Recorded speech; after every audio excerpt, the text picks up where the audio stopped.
Okay, so let's start with just an introduction to gross anatomy and the terminology associated with it. So first let's talk about all getting on the same page, not just you and me and not just all the students, but let's say that we need to communicate a new surgical technique between the scientist who developed it in Kenya and the surgeon who's going to implement it in Tokyo. So we need to have a common set of assumptions about the human body, regardless of where we are. And so the first thing is we have to use terminology very specifically, and so you're going to have to use it very specifically. So first off, we are going to need to always assume that humans are in what we call anatomic or sometimes anatomical position. Anatomical position you are seeing right here. Anatomical position is if you are standing up, it's toes forward, palms forward. And I know that sounds strange. I'll explain to you why that is in just a minute. So toes forward, palms forward. Okay, that means that everything that like associates with my belly side of my body is going to be anterior in a human, and everything that the back side of the body is going to be posterior in a human. But of course, when you're caring for humans, they're not always standing up, right? So there is actually an anatomical position that is face up, palms up, or face down, palms down. Face up, palms up is called supine. There's that word right there, okay? Face down, palms down is called prone, okay? You can't get to everything from the front. You can't get to everything from the back. So there's supine and prone. Okay, so this is anatomical position for a human. But what is anatomical position for a cat, and why do you care? Well, the reason that we care, or a dog, or a cow, or a pig, is that we are, of course, mammals, and being a bipedal mammal is actually the exception, not the rule. Most mammals are quadrupeds, and whatever I find here on a human, all of those muscles, nerves, blood vessels, I'm generally going to find in the same anatomical location on a cat. And just so you know, in a lot of colleges and universities, they don't get to study actual human tissue, human cadavers at the undergrad level. So you would learn human anatomy by looking at cat anatomy, which means that you need to know that all of these forearm muscles on a human are going to be in a specific location on a cat, because you're pretty much the same as your cat. So I don't have any cats, but I do have these. So what is anatomical position, therefore, in a quadruped? So my son gave me this little guy right here, and I'll blow it up in just a second. So what anatomical position is in a quadruped is basically on all fours, right? Just like your cat or your pig would, if you have a pig, would stand. Okay, so why the heck do you care? The reason you care is because everything that I find belly side on a quadruped is going to be found here on a human. Okay, now that's easy when it's belly, but what about the limbs, right? Because you've got this position right here. So let me show you. Okay. So I've got, my hair's a mess. I've got this position right here. So what I want to know is these muscles, for instance, that are found right here on this pig, on sort of the inside of the forelimb, where are those found on the human? Because they actually are the same muscles. They're going to be found right here. So what that means is that if you look at my arm right here, these muscles right here correspond, right, to the belly side, right? So what I'm going to need to do to figure out how that works on a human is I am going to have to get this human so that the anterior portion and the palms actually correlate with the belly side. So that's true on this little pig, right? This corresponds with the belly side. But in a human, I have to flip my hands so that my palms are forward in order for that to work. So anatomical position really in a human should be kind of like this, but that takes up a lot of room in the textbook. So it's actually like this, okay? So anatomical position, humans versus cats. And that matters because we do comparative anatomy as well. We compare where things are found in you and in a cat and in other quadrupeds, and we'll talk about that a little bit more in just a second. Okay, so the other thing that's really important to make sure that we are really clear about is lefts and rights. We are bilaterally symmetrical organisms. And so if I, for instance, took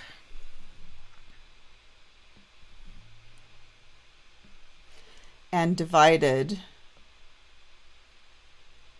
this person, I didn't get it quite in the right place, but basically there is a midline, an imaginary midline in humans, and that imaginary midline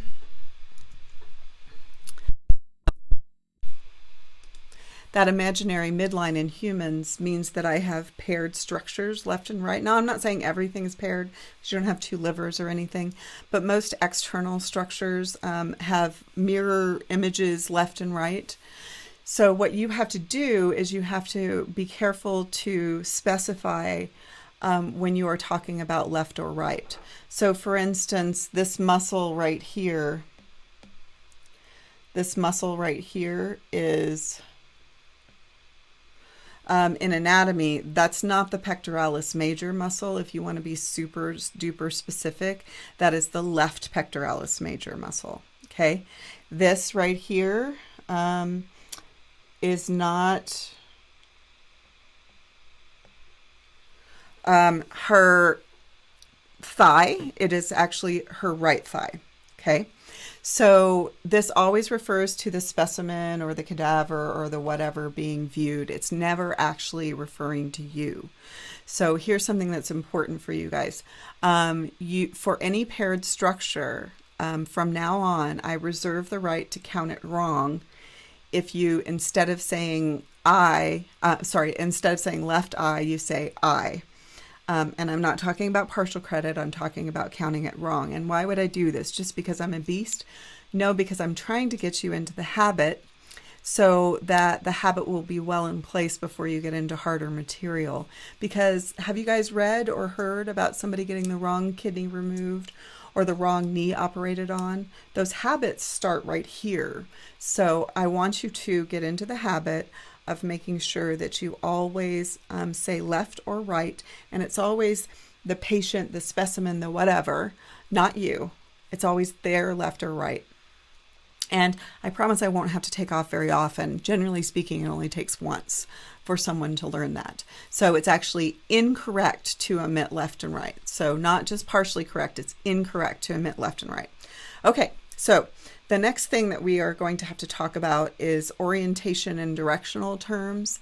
And with orientation and directional terms, what you've got is basically things that are relatively simple to understand, and then a few that you might not have heard before. So with orientation and directional terms, again, I need to make sure that those two scientists in Kenya and in Japan can communicate clearly with one another. So I have to use a set of really consistent terminology for that. So there is, of course, some of them are really obvious because you've been awake for a while. So if you are looking at a human in anatomical position, you can describe two structures as superior and inferior to one another. And that's really just toward the top and toward the bottom. And that's all well and good. And you can say, okay, my chin is superior to my navel, right? My chin is superior to my navel. Totally good. My navel is inferior to my chin. My pubic symphysis down here is inferior to my navel. So you can use those to describe things top to bottom. But the interesting thing there is that works for humans, but it wouldn't necessarily be the same with the quadruped. So let me ask you, with this little quadruped right here, and you guys may or may not know, but almost all mammals are going to have navels as well, even though you can't necessarily see them. Because they're placental mammals, they're going to have them. So with this quadruped right here, is the chin and the navel and the pubic symphysis, are all those actually superior and inferior to one another? Is that the right way to describe their relationships to one another? It's not, right? Because they're actually not quadrupeds. They're not standing up like that. So what is a set of terms that works for both bipeds and quadrupeds? And that set of terms is cranial and caudal. And cranial means more toward the head, and caudal means more toward the tail. Okay, so could I say, and it would be true for a human and a pig, that the chin is cranial to the belly button or the umbilicus or the navel? Yeah, it is in both, right? And the pubic symphysis, which is where your two pubic bones come together, is caudal, more toward the tail. Okay, and that's consistent between quadrupeds and bipeds, and that's important. So a lot of times people will say, so which one do you use? Yes, whichever one they want to use, they will use. Okay, so cranial and caudal is less frequently used than superior and inferior, but it's still not unheard of.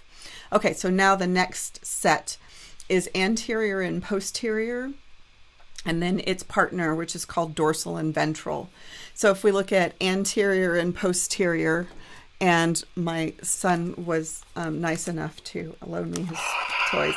Okay, so if we look at anterior and posterior on Hulk, who's a biped, and on this pig, right? So let's see if these terms are consistent between those two. So if we look at Hulk and we say, okay, Hulk's ready for a fight. Hulk's navel, which I don't actually see on here, but I know he had to have one because he had a mom. Okay, navel would be an anterior structure, and his back muscles, which are impressive, would be posterior structures. So like his latissimus dorsi or his,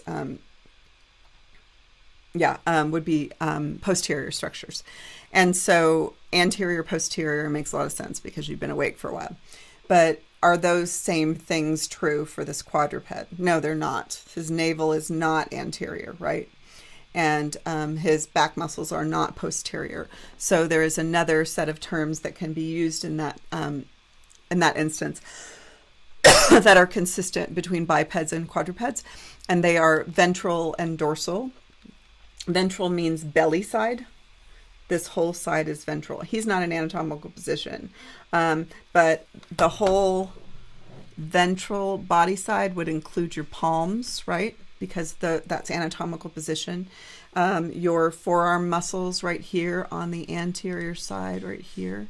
These would all be ventral. That's ventral. The anterior thigh is ventral. Your patella is ventral. All of those are, and they are all ventral on a quadruped as well. So ventral means belly side, and then dorsal means backside.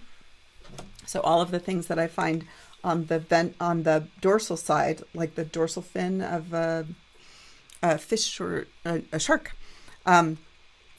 these are all on the backside, and you find them on the same place on the pig.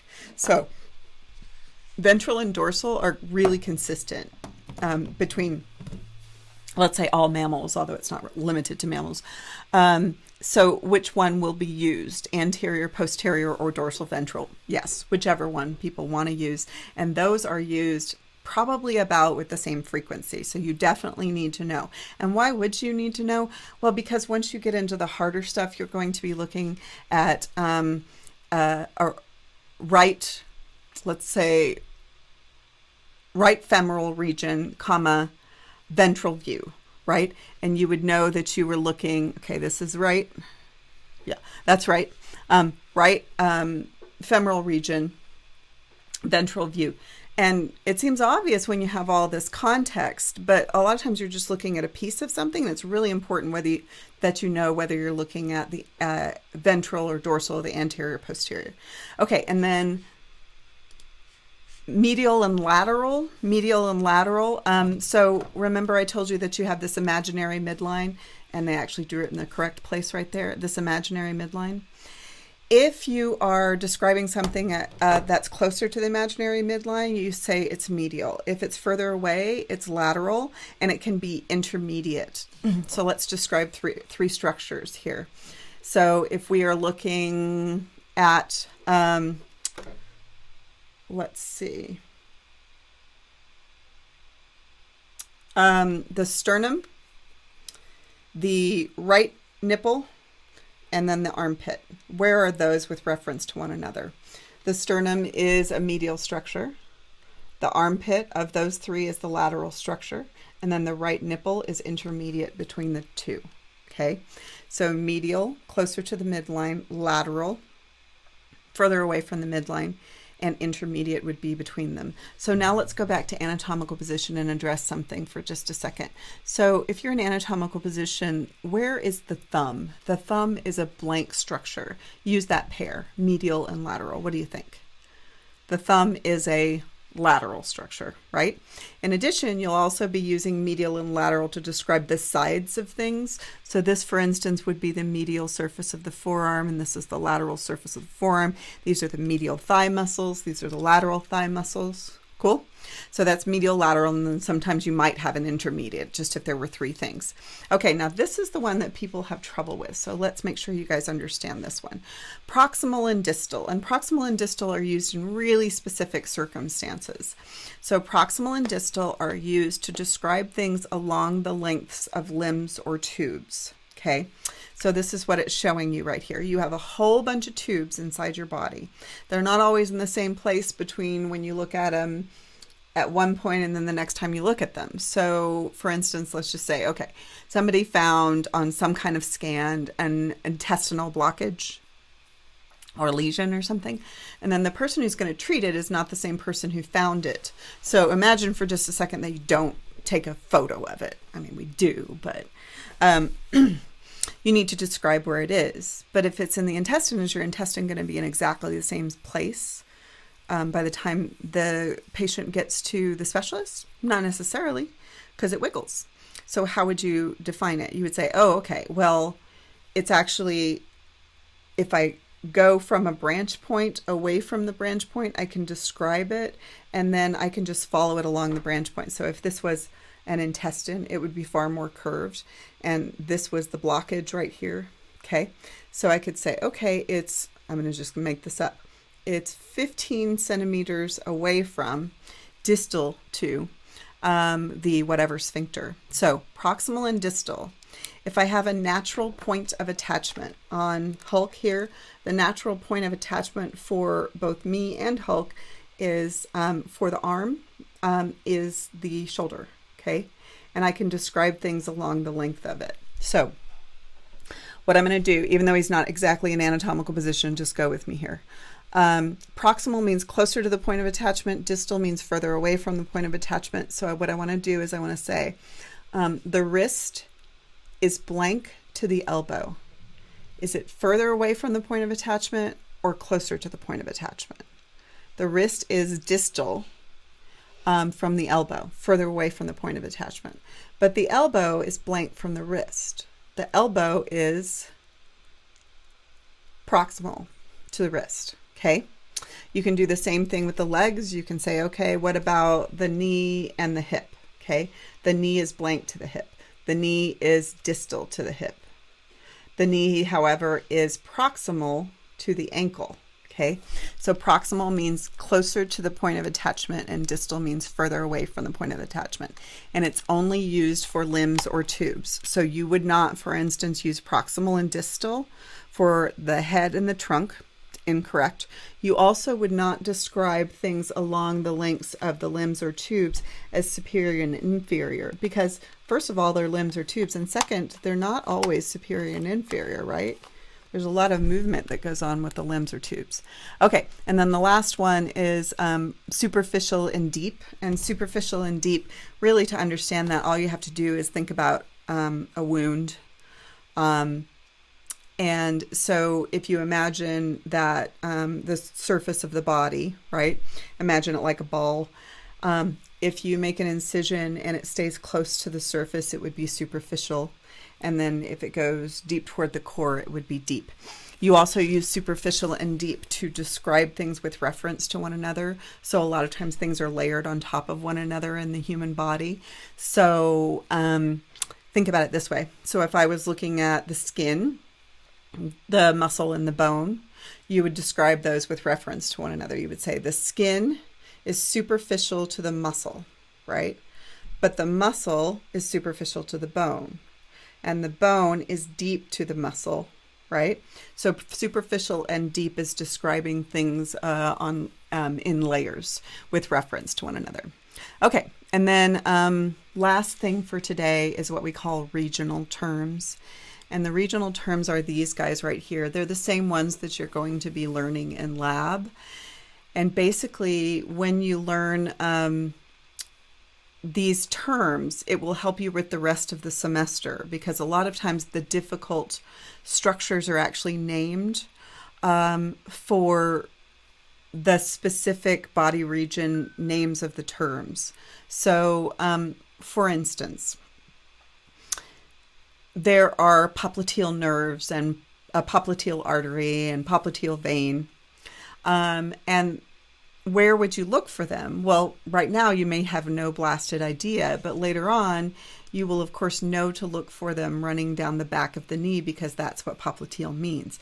And some of these are really easy, like you would have no problem figuring out that nasal means nose, or deltoid means shoulder, because you probably know the name of that muscle, or that gluteal means buttocks. It's not going to be surprising, but you may never have heard that sural means calf, for instance, or that coxal means hip, or that antecubital is for the front of the elbow and olecramal is for the back of the elbow.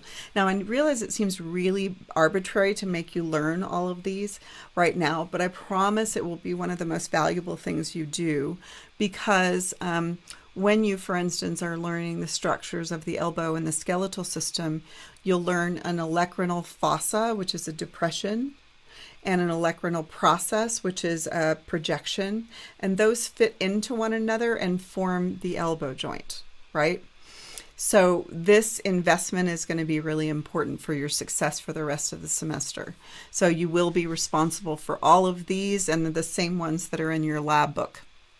Okay, and then the last thing for today is just to talk about these general terms right here. So they're not specific regions, they're sort of big overarching terms, and they are axial and appendicular. So if you look at axial, so if we imagined that, for instance, you could take me and put an eye bolt in my head and it wouldn't hurt, hang me from the ceiling, there would be a point at which you could hang this eye bolt from the ceiling and I would stay stable, right? And we would consider that the long axis of the body. And all of the bones and muscles and structures that are associated with that long axis of the body would be described as axial.